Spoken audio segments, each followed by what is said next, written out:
part 2 of Remembering Malcolm X. Michelle with the Bob Club, Bob Rewards Club. Bob stands for Black-owned businesses. Now, I just, I had some technical problems, and I do want to apologize to everybody. But you know what? That's the great thing about video. We can always go back and look at something. So I'm going to go ahead, and we're almost done. You know, I'm almost done with the speech of Malcolm X, but I think it's very important that we talk about remembering Malcolm X at this time.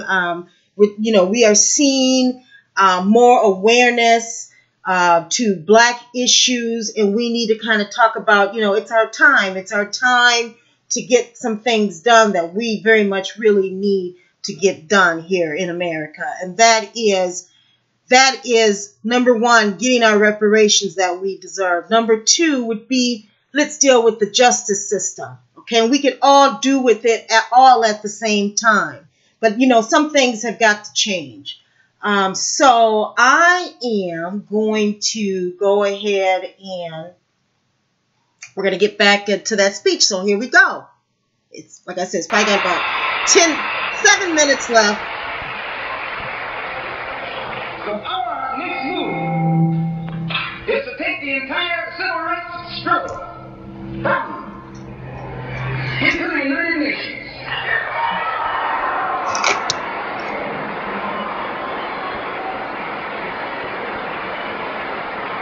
And let the world see that Uncle Sam is guilty of violating the human rights of 22 million African and still has the audacity or the nerve to stand up and represent himself as the leader of the free world.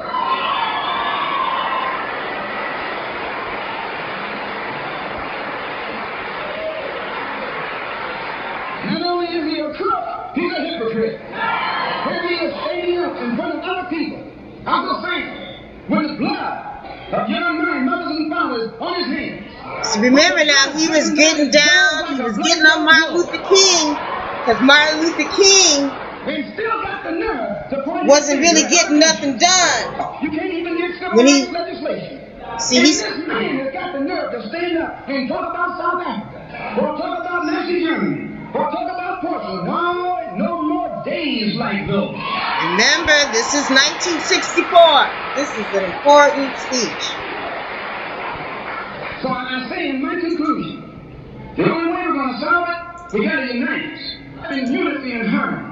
And Black nationalism is the key.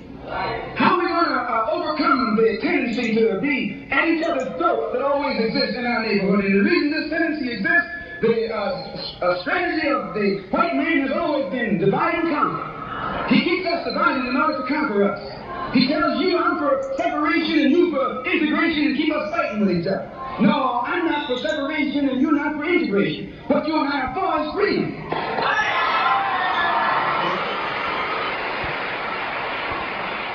Only you think that integration will get you freedom. I think separation will get me freedom. We both got the same objective. We just got different ways of getting at it. So I studied this man who preaches white nationalism. That's what he preaches.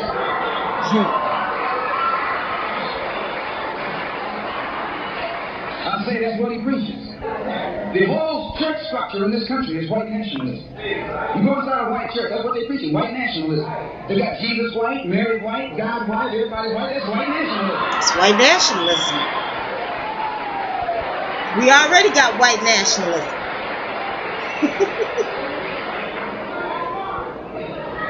So what he does, the way he circumvents the jealousy and envy that he ordinarily would incur among the heads of the church. Whenever you go into an area where the church already is, you're going to run into trouble. Because they got that thing, what you call it, syndicated. So they got a syndicate, just like the regular kids have. I'm going to say what's on my mind, because the preachers already proved to you that they got a syndicate. Yep. And when you're out in the rackets, whenever you're getting in another man's territory, you know, they gang up on you.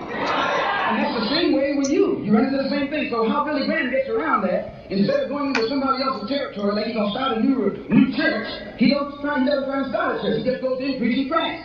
And he says, everybody who believes in him, you go wherever you find it. So this helps all the churches, and so since it helps all the churches, they don't faint.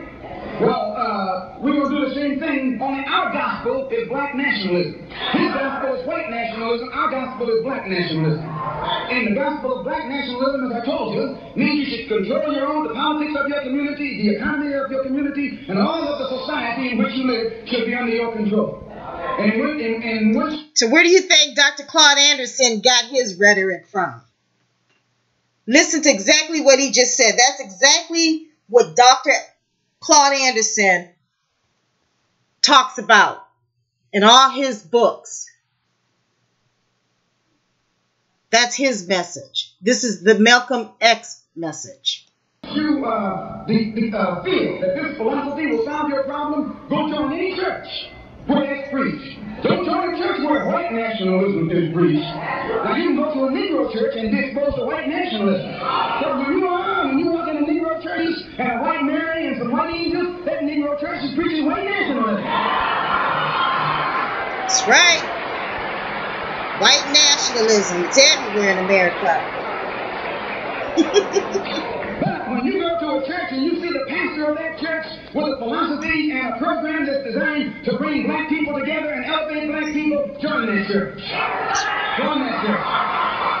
If you see where the NAACP is preaching and practicing that which is designed to make black nationalism materialize, join the NAACP. That's right. It's about the agenda. It's about the agenda. Based on lifting the black man up and making him master of his own community. That's right. It's 1964. It's about the black agenda.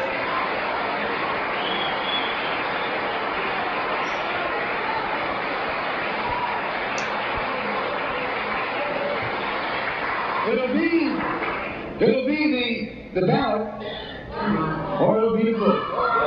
It'll be liberty, or it'll be death. And if you're not ready to pay that price, don't use the word freedom in your vocabulary. One more thing. I was on a program in Illinois recently with Senator Paul Douglas, the so-called liberal, so-called Democrat, so-called white man. At which time he told me that our African brothers were not interested in us in Africa. He said the Africans aren't interested in the American Negro. I knew it was lying. But during the next 2 or 3 weeks, it's my intention and plan to make a tour of our African homeland. And I hope that when I come back, I'll be able to come back and let you know how our African brothers and sisters feel toward us. That's the end of that speech. So that is Malcolm X, 1964, April 12, 1964. He gave that speech called The Ballot or the Bullet. Very powerful speech, one of his most legendary speeches that he's given. And as I said before, we're seeing all of this transform again here in America. You know, it is about us having a good movement and all of us getting aboard on this ADOS, this reparations. And so, you know, we do need to go ahead and support it. We don't need to be talking down on it, you know, trying to act like we're trying to separate Africans from the diaspora to, you know, ADOS, to, you know, people who are American descendants of slaves. That's not what it's about. So I want to go ahead and show you my screen again. We're going to kind of close this out. I do want everybody to know about, you know, the Fair Use Act and why that tape was played, in case anything with copyright ever becomes an issue. Excuse me. It's for educational purposes. Again, you know, I showed you guys earlier about the disparities that we have, the wealth gap, some statistics. If you haven't seen part 1 of this, go ahead and take a look at part 1. But I also want to go ahead and go over some facts about the racial wealth gap in America, and you can go take a look at this online yourself as well. Now, this is still true today, that the probability of a loan denial is 36.9% higher for Black-owned firms in comparison to white ones. This is today. Okay? And I'm only going to talk about the ones that are talking about Black people.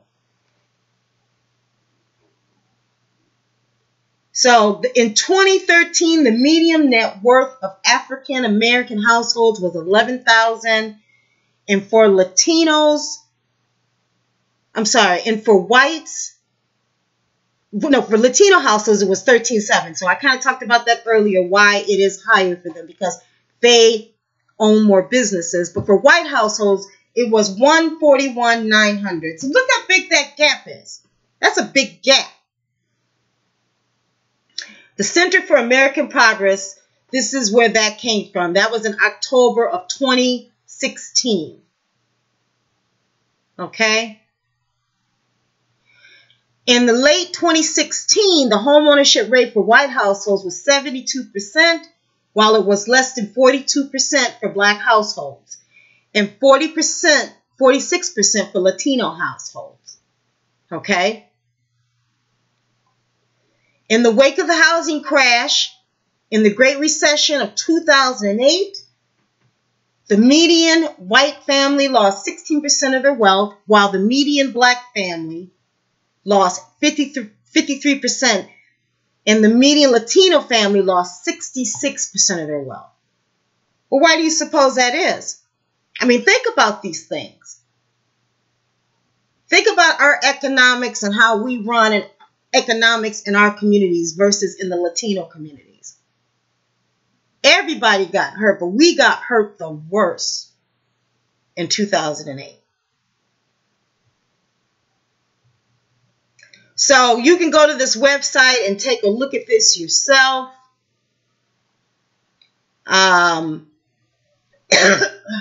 Another thing here is when we talk about wealth, we have to talk about what really gives wealth.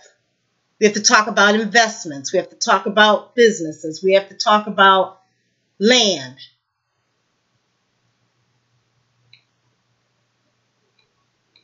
So I'm going to end it on that note, and I want to thank everybody who did watch. And I hope you guys have a great day. There'll be more great content coming regarding reparations and the wealth gap. Okay? So, we just got to stay focused. And, I want you guys to see, listen to look at what happened in the 1960s. Look at really who got the Civil Rights Act legislation passed.